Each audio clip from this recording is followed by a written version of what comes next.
با برنامه اخباری آزادی خوش آمدید. من شعله گلخوجه هستم. در استودیو همراه شما عزیزان نخست مرور میکنیم به سرخط موضوع برنامه امروز 3 اپریل.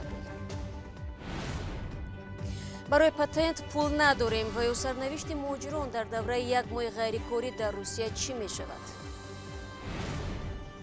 در مرکز دوشنبه تخریب بینای سابق ریاست جمهوری تاجیکستان شروع شد. موقعهای زید و نقیض برخی ها میگویند درستی یا نادرستی این اقدام را وقت نشان میدهد. انا چیزهایی هست که واقعا ارزش خود را با گذشت سال با گذشت وقت بعد معلوم میکنند.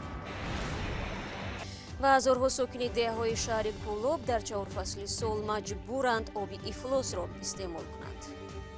وای نایشینیم یک کانال میخریم تام پیرس تمام چیز چورا خواست خوشک همه چیزا دوره. شرکت هوایی سومون ایر امروز با نشر یک اعلان به شهروندان تاجیکستان در روسیه مراجعت کرده گفته است از قلابان احتیاط باشند. این شرکت به مهاجران خاطر نشان نموده است که آخرین پرواز هواپیمای سومون ایر از دوشنبه به مسکو و برعکس روز 24 مارس بود. پرواز نوبتی کی می شود هنوز معلوم نیست. در این باره همکارم میرزانبی خالقزاد تفصیلات بیشتر دارد و حالا با ما در استودیو است. میرزانبی سلام. خوب میتوانید بگویید شرکت سومون ایر در مراجعتش دقیقاً چی گفت؟ سلام شعله. مسئولان شرکت سومون ایر در مراجعت به شهروندانی که خط سرهای مخصوص را از مسکو به سمت دوشنبه انتظارند گفته است قلابانی پیدا شدند که با استفاده از وضعیت به عمل آمده طریق اینترنت خریداری چپته های هواپیمایی را به خط سرهای موجود نبوده پیشنهاد می‌دارند.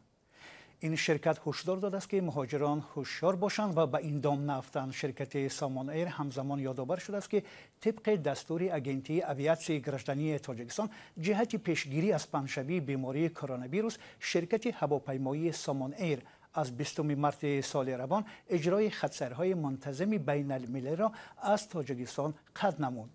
سنه‌های 20، 22 و 24 مارس شرکت هواپیمایی 3 خط سیر مخصوص را از دوشنبه به مسکو و از مسکو به دوشنبه اجرا نمود. آید به خط سیرهای مخصوص احتمالی شرکت هواپیمایی قبلا خودش اطلاع می‌دهد. خب طوری میبینیم اگر از یک سو بند ماندن مهاجران در روسیه باعث ناراحتی آنها شده باشد طول یک هفته اخیر باز مسئله دیگر یعنی پرداخت پول پتنت در شرایط کرانتین آنها را نگران کرده است. به ویژه بعد آنکه باز دیروز ولادیمیر پوتین رهبر روسیه روزهای غیرکاری را تا 30 اپریل دراز کرد. آیا در این باره چیزی گفته میتوانید میرزانبی؟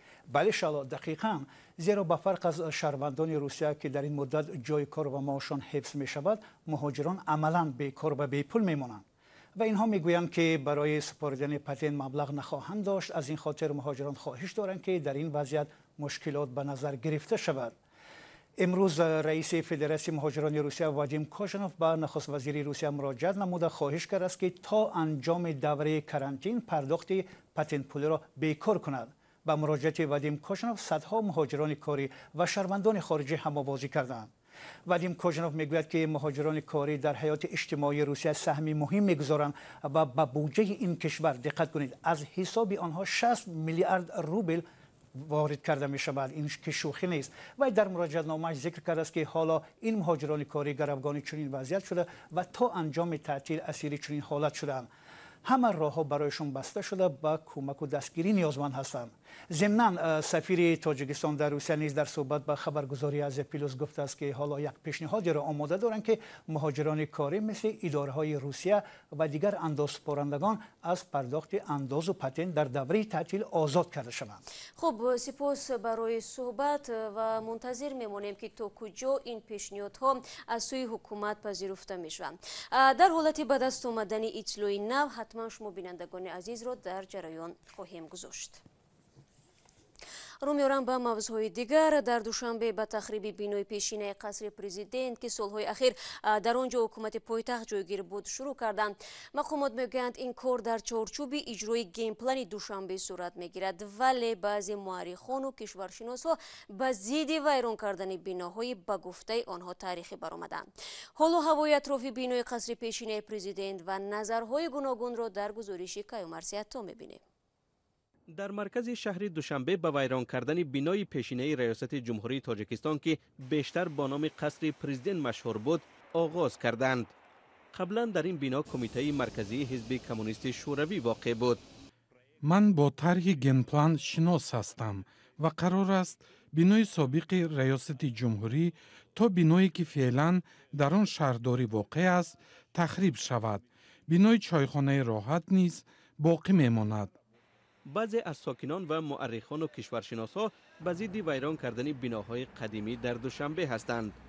آنها میگویند که در شهر بناهای کهنه و تاریخی خیلی کم مانده است. غفور شرمتوف محقق تاریخ دوشنبه است و میگوید که عملکرد اخیر مقامات سیمای پایتخت را به طرز تغییر میدهد که دیگر برای سیاحان خارجی جالب نخواهد بود. تا حال تنها چیزی که ما به سیاحان نشان میدادیم این مرکز دوشنبه بود. همکنون مقامات باری گناهی از بین بردن تاریخ شهر ما را بر دوش میگیرند. حلیم سعیدوف آموزگار مکتب میانه رقم 46 از ناحیه ورزاب را در نزد بینای پیشینه ریاست جمهوری واخوردیم. وی میگوید این بنا را از جوانی در یاد دارد و ویران شدنش خاطره ها را نیز از بین میبرد. امروز شهرداران اکنون با فکر و عقیده خودشان موافق فهمش خودشان بخواهند شهر را باز زیباتر کنند، آبادتر کنند.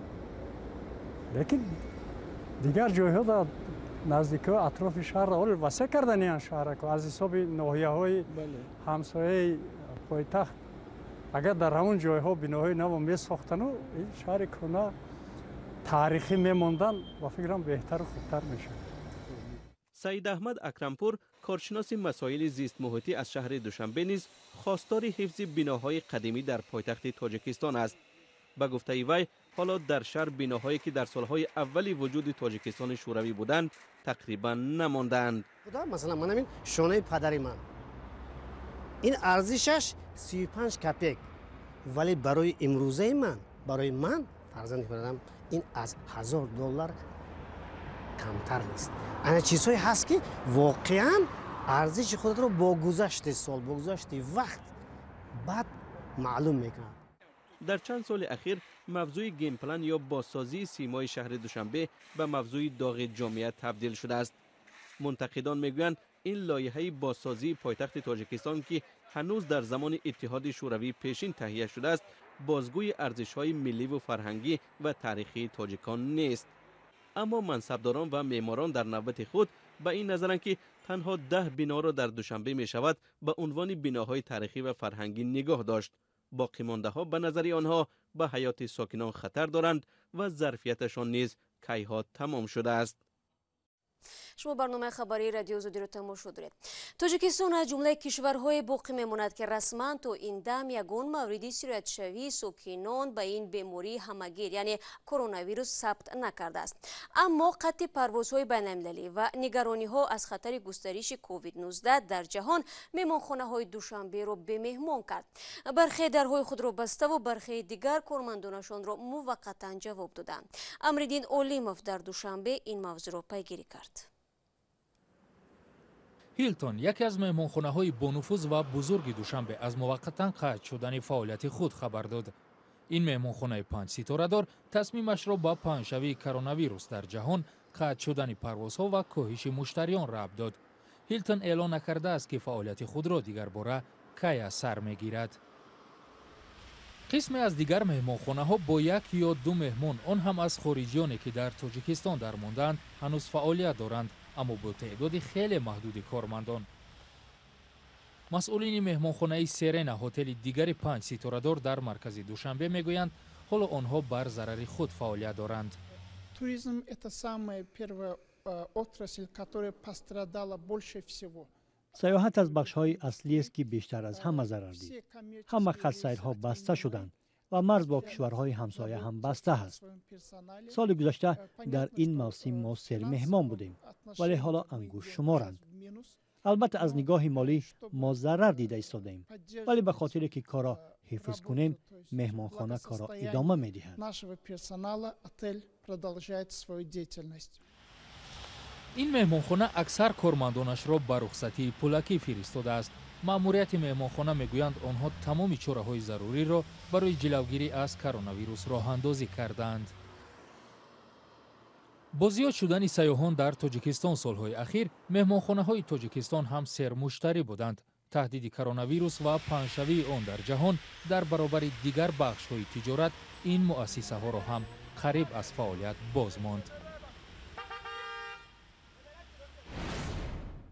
ҳоло меравем ба ҷануби тоҷикистон. сокинони ду деҳаи шаҳри Кӯлоб 10 солаҳост оби поки ошомиданиро надиданд.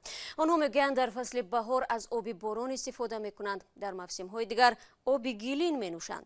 мақомот хароҷоти кашонидани об ба деҳотро миллионҳо сомонӣ ҳисоб карданд ва ҳанӯз маълум нест ки ташналабии мардуми инҷо кай ба поён мерасад. маҳмуҷон раҳматзода дар ин бора гузориш дорад. این رودخانه یگانه منبع تامین بیش از 4000 ساکن دهه‌های شهری کلوب با آب نوشابه است.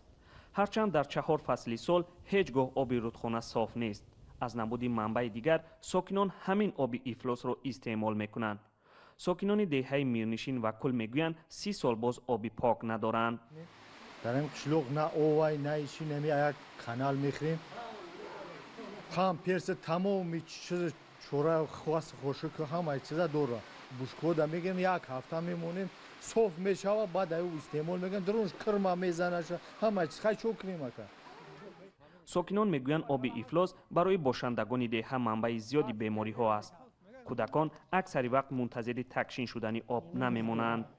تا مکتبه اصلی برای نمی گلاکو هسته در تویستون نهایش کم درد میشوه و بسیار تنقصی میکشیم در اون روی کودکو که بسیار او میروند دامی اصلی یعنی تو تشین میشه که خیلی گلاک شاید جبورک میگیره میخره. من این جدا بهرام رئیس شهری کلوب. این بسته های مکتوب و مراجعت ساکنان به مقامات دولتی است. عرضی ساکنان از رئیس شهری کلوب تا به مجلس ملی رفته است. اما تلاش ساکنان تا حال نتیجه نداده است. این هم پاسخ یکی از مراجعت ساکنان است. با مبلغ گذاری بانکی آسیای رشد انشاءات های آب تامین کنی جمعیت دهات دهنه دههای کل کمر گلزه چینور یخزچیان کل کلشون بروگه کل میرپا با بحرستان از نسازی کرده شده اهالی با آب نوشابه تامین کرده میشه. لایحه تغییریابی اقلیم در حوزه 5 را بانک آسیای رشد در ناحیه وسطی و کلوب سرپرستی میکرد. 2 سال پیش کاری لایحه انجام شده است. ساکنان همان آب پاک نوشابه ندارند. از آن جمله در کلوب $700,000 آمریکایی جدا شده است برای این لایحه اوج کارش تمام شدگی 2018 سال و این سال 2020 ما حالا هم آب نوشابه نداریم. رئیس ولایت ختلان نیز در یک پاسخ به ساکنان گفته است که برای کشیدن آب به دهات بیشتر از 2 میلیون سومانی ضرور است. حالا معلوم نیست مقامات این مبلغ را از بودجه صرف میکند یا منتظر منبع دیگر می شود. تاجیکستان که در سرگه آبهای منطقه قرار دارد بیش از 30% اهالیش مثل این ساکنان به آب پاک دسترسی ندارند. اعلان ҳафтаҳои истироҳатӣ дар Русия аз ҷумла муҳоҷирони тоҷикро низ ба истило хонанишин кард. Фаррухи Маҳмадалӣ яке аз онҳост.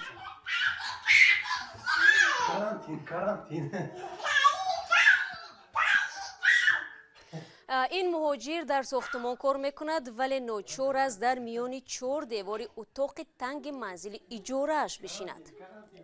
ولی طوری از نوار فرستاده این پدر 2 فرزند خردسال برمی آید او از این فرصت با منفیت استفاده میکند.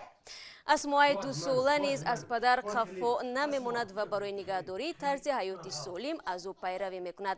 ضمناً فروخ محمدعلی چنین مشق اولیوی پر از شور و شوق را به دیگران نیز توصیه می‌دهد. شما هم میتوانید بینندگان عزیز نوارهای جالب خود را به عنوان ما بفرستید. اینجا برنامه اخبار امروز را به پایان میرسانم. تا ملاقات بعدی در هفته نو بینندگان عزیز شما میتوانید شبانه روزی خبر تازه را از وبسایت رادیو آزادی بخونید. اگر میخواد گزارش‌های روز به جالب را تماشا کنید پس به آزادی ویدیو بروید. برایتان در روز آینده استراحت خوب میخوام تا هفته نو. خدا نگهدار.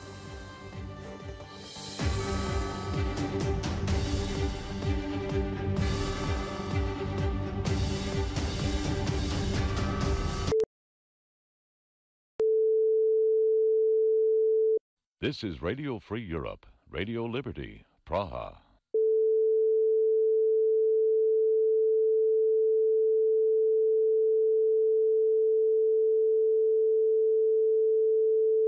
This is Radio Free Europe, Radio Liberty, Praha.